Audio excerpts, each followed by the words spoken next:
Hello dear engineers, कैसे हैं आप लोग। आज की इस एपिसोड में हम एक सैमसंग की रीस्टार्ट प्रॉब्लम को एनालाइज करेंगे, जो एक 50 इंचेस का सैमसंग 4K LED टीवी है।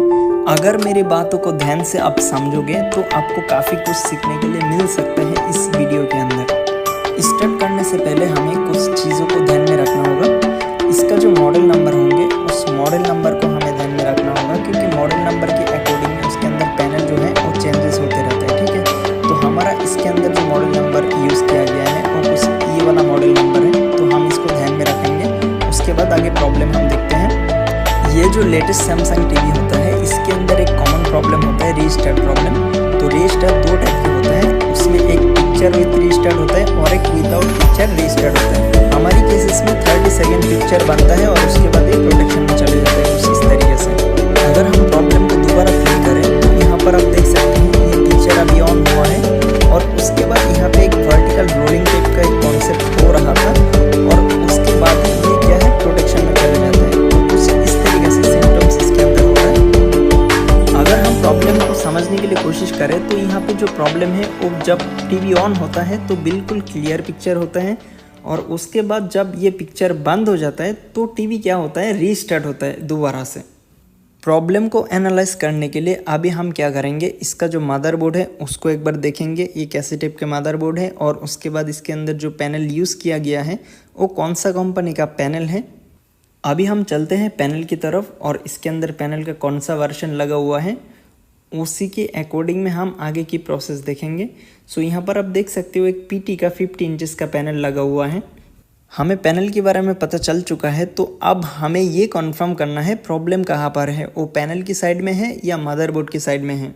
अभी मेरा क्वेश्चन है कि कैसे पता चलेगा ये पैनल में प्रॉब्लम है या मदरबोर्ड साइड में प्रॉब्लम है। प्रॉब्लम पता करने के लिए अगर हम इस FFC केबल को राइट साइड से डिस्कनेक्ट करें तो क्या होगा। ये जो राइट साइड में स्पीकर के पास जो FFC केबल है मैं उसका बात कर रहा हूँ। अगर हम इस FFC को डिस्कनेक्ट करेंगे तो हमें कोई रिजल्ट नहीं मिलेगा, मतलब रीस्टार्ट प्रॉब्लम मिलेगा। तो फिर क्या कर सकते हैं, हम इस CKB लाइन को ब्लॉक करके एक बार देख सकते हैं। अगर राइट साइड में पैनल शॉर्ट होगा तो प्रॉब्लम सॉल्व हो जाना चाहिए।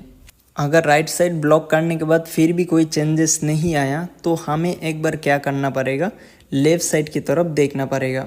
लेफ़्ट साइड से हम क्या करेंगे, इसके अंदर जो भी क्लॉक लाइन से और सप्लाई लाइन है उसका हम टेस्टिंग पॉइंट को निकाल लेंगे। सो यहाँ पे आप देख सकते हैं, यहाँ पे जितना भी टेस्टिंग पॉइंट दिखाई दे रहा है ये गेट ड्राइवर एरे सर्किट की टेस्टिंग पॉइंट है सारी की सारी। फिलहाल हम इसको डिस्कनेक्ट नहीं करेंगे, पहले हम इसमें वोल्टेज मेजरमेंट करेंगे, उसके बाद हम डिसाइड करेंगे आगे क्या एक्शन हम लेंगे।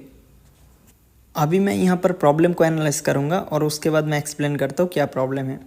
अभी ये LC1 का टेस्टिंग पॉइंट है जहाँ पर -12 वोल्ट एंड 30 वोल्ट की अकॉर्डिंग में ये स्विचिंग हो रहा है और उसके बाद इसके ऊपर में जो टेस्टिंग पॉइंट है वो LC2 का टेस्टिंग पॉइंट है। अगर हम यहाँ पे देखें LC2 में 29 वोल्ट फिक्स्ड है, तो यहाँ पर वोल्टेज चेंजेस नहीं हो रहा है। जो LC2 है उसका वोल्टेज चेंजेस नहीं हो रहा है।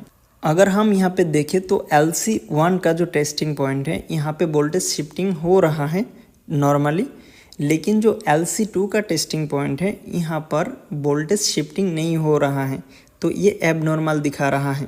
वीडियो को और एक बार देखते हैं। ये LC1 का टेस्टिंग पॉइंट है जहाँ पे शिफ्टिंग हो रहा है 29 से -12 वोल्ट में, और ये LC2 का टेस्टिंग पॉइंट है जहाँ पर 29 वोल्ट ये फिक्स्ड दिखा रहा है, तो यहाँ पर कोई शिफ्टिंग नहीं हो रहा है। तो यही प्रॉब्लम है।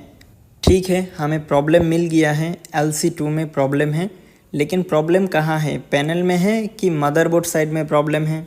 चलो अब ये कंफर्म करते हैं प्रॉब्लम पैनल की साइड में है या मदरबोर्ड की साइड में है। प्रॉब्लम को कंफर्म करना बहुत ही इम्पोर्टेंट है। इस मदरबोर्ड को चेक करने के लिए हमारे पास क्या ऑप्शन है, क्या कोई ऑप्शन है इस मदरबोर्ड को चेक करने का? जी हाँ, हमारे पास एक जिग है जो सैमसंग के लिए खास करके आप यहाँ पर देख सकते हैं। बस इस जिग होने से ही आपका प्रॉब्लम आइडेंटिफाई नहीं हो जाएगा, हमें प्रॉब्लम को एनालाइज करके निकालना पड़ेगा, नहीं तो ये टूल्स आपका कोई काम का नहीं रहेगा। यहाँ पर आप देख सकते हैं 14 वोल्ट, 30 वोल्ट और -11 वोल्ट प्रेजेंट है। अगर ये वोल्टेज प्रेजेंट है तो हम क्या माने, इस मदरबोर्ड ओके है, हम ऐसा मान सकते हैं कि मदरबोर्ड ओके है। इस वोल्टेज स्टेबल होने से हम मान नहीं सकते कि मदरबोर्ड ओके है। हमें प्रॉब्लम मिला है LC2 में, तो हमें यहाँ पर लेवल शिफ्टर का आउटपुट चेक करना है। हमें ये कॉन्फर्म करना पड़ेगा जो लेवल शिफ्टर का आउटपुट में LC2 है, क्या यहाँ पर शिफ्टिंग हो रहा है या नहीं हो रहा है। ऊपर में जो रेजिस्टेंस है ये LC1 का रेजिस्टेंस है जहाँ पर वोल्टेज शिफ्टिंग हो रहा है। यहाँ पर आप देख सकते हैं LC1 का नीचे वाला जो रेजिस्टेंस है वो LC2 वाला रेजिस्टेंस है जहाँ पर वोल्टेज शिफ्टिंग नहीं हो रहा है। तो यही प्रॉब्लम है एक्चुअल में। अभी बिल्कुल प्रॉब्लम कन्फर्म हो गया है कि प्रॉब्लम LC2 में प्रॉब्लम है और ये प्रॉब्लम जो है मदरबोर्ड साइड में प्रॉब्लम है। ठीक है, तो ये प्रॉब्लम किसका है? मदरबोर्ड का प्रॉब्लम है। अब मदरबोर्ड में कौन सा सेक्शन का प्रॉब्लम है? लेवल शिफ्टर का प्रॉब्लम है। ये राइट साइड में जो रेजिस्टेंस है कैपेसिटर का बगल में 470 ऐसा कुछ है रेजिस्टेंस, तो ये फर्स्ट और सेकेंड वाला रेजिस्टेंस ही था जो मैंने चेक कर रहा था बेसिकली। नीचे वाला जो रेजिस्टेंस है वो LC2 का रेजिस्टेंस था जिसका बगल में JD422 लिखा हुआ है। ठीक है, अभी प्रॉब्लम तो मिल गया, सॉल्यूशन क्या है? क्या हमारे पास इसका सॉल्यूशन है? क्या अप्लाई कर सकते हैं? चलो थोड़ी देर के लिए सोचते हैं एक मॉडिफिकेशन। अगर हम LC1 और LC2 को रिमूव करके VGS को LC1 में बाईपास करें तो क्या होगा? रेजिस्टेंस का ऊपर में ही VGS का टेस्टिंग पॉइंट है, बस क्या करना है VGS को LC1 में ट्रांसफ़र कर देना है। क्या इसमें प्रॉब्लम सॉल्यूशन हो जाएगा? बिल्कुल नहीं होगा। उसका रीज़न क्या है? उसका रीज़न है लेवल शिफ्टर शॉर्ट सर्किट है।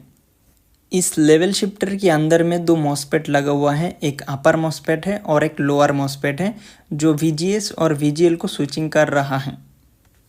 उस लॉजिक फेल हो गया, उसमें से कोई ट्रांजिस्टर शॉर्ट हो गया होगा जिसके लिए इस तरीके से प्रॉब्लम हो रहा है।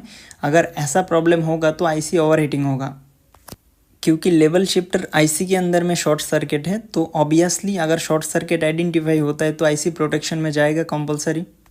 जब LC1 एक्टिवेट होता है तो पैनल ऊपर से लेके नीचे तक स्कैनिंग होता है। वो स्कैनिंग कंप्लीट होने के बाद जब LC2 में स्विचिंग होता है तब जाके क्या है ये प्रोटेक्शन में चले जाता है, मतलब पिक्चर बंद हो जाता है। फिर टीवी रीस्टार्ट होता है, फिर से पिक्चर ऑन हो जाता है। क्योंकि LC1 का जो लॉजिक है वो सही तरीके से परफॉर्मेंस कर रहा था, इसीलिए हमें थोड़ी देर के लिए पिक्चर मिल रहा था। ये जो प्रॉब्लम है एग्जैक्टली आइडेंटिफाई हुआ था कि लेवल शिफ्टर के अंदर में प्रॉब्लम है। तो इसका एग्जैक्ट सॉल्यूशन क्या होगा? लेवल शिफ्टर IC को रिप्लेसमेंट करना। ये IC मार्केट में मिलेगा कि नहीं मुझे नहीं पता, लेकिन हमारे पास एक मदरबोर्ड था जिसका HDMI स्विचिंग एरिया में शॉर्ट सर्किट थे। तो हमने क्या किया, उस मदरबोर्ड का IC को निकाल लिया है। अब प्रॉब्लम एनालाइज हो चुका है। अब लेवल शिफ्टर रिप्लेसमेंट करो या मदरबोर्ड रिप्लेसमेंट करो, वो आपकी चॉइस है, आप कैसे सॉल्यूशन करोगे।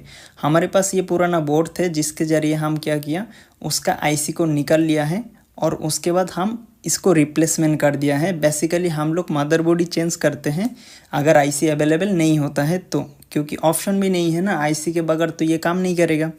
बेसिकली ये एक यूनिवर्सल IC होता है जो 3-4 पैनल इसके अंदर यूज़ किया जाता है, सेम नंबर रहता है। हमने ये 43 इंचेस का मदरबोर्ड से इस्तेमाल किया। IC का जो फर्स्ट नंबर है वो सिमिलर है, आप देख सकते हैं यहाँ पे। अभी मैं आपके लिए एक टिप्स देता हूँ। ये एक जिग है मदरबोर्ड चेक करने की, लेकिन इसके ऊपर ट्रस्ट मत करो। क्यों? क्योंकि जब तक आपको प्रॉब्लम एनालाइज की नॉलेज ही नहीं है तो ये जिग आपका क्या काम का है, आप सोच कर देखो। आपने इस जिग को कनेक्ट किया और देखा 30 वोल्ट और 14 वोल्ट या माइनस वोल्ट प्रेजेंट है, तो हम मान लेंगे क्या मदरबोर्ड सही है। ये है फाइनल रिज़ल्ट, आप यहाँ पर देख सकते हैं। जो हमारी प्रॉब्लम है वो बिल्कुल सॉल्व हो चुका है और स्टेबल हो चुका है। यहाँ पे और कोई साइड इफ़ेक्ट नहीं है, एग्जैक्ट सॉल्यूशन है।